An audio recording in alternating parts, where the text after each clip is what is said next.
Hi అండి, అందరూ ఎలా ఉన్నారు? నేనైతే చాలా బాగున్నాను. ఈరోజు సండే కదా, మీ ఇంట్లో స్పెషల్స్ ఏంటి నాకు కామెంట్ చేయడం మర్చిపోవద్దు. నేనైతే chicken fry piece dum biryani చేశానండి. చాలా అంటే చాలా బాగా కుదిరింది. ఇది మా ఫ్యామిలీలో ఫేవరెట్ బిర్యానీ కూడా. మీకు ఎటువంటి బిర్యానీ అంటే ఇష్టం నాకు కామెంట్ చేయండి.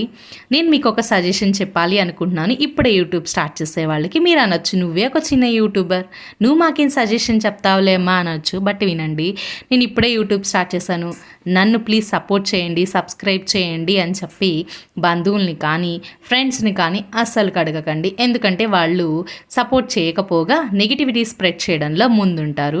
వాళ్ళకి మనం సక్సెస్ అవ్వడం అస్సలకి ఇష్టం లేదు.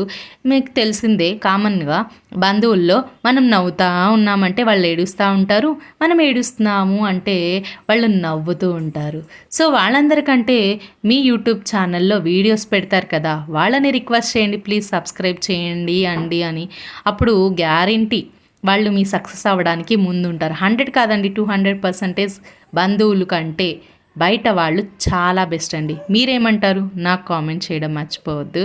ఫర్ ఎగ్జాంపుల్, నా 59 సబ్స్క్రైబర్స్లో ఎవ్వరూ నా బంధువులు కానీ రిలేటివ్స్ కానీ ఉండరండి.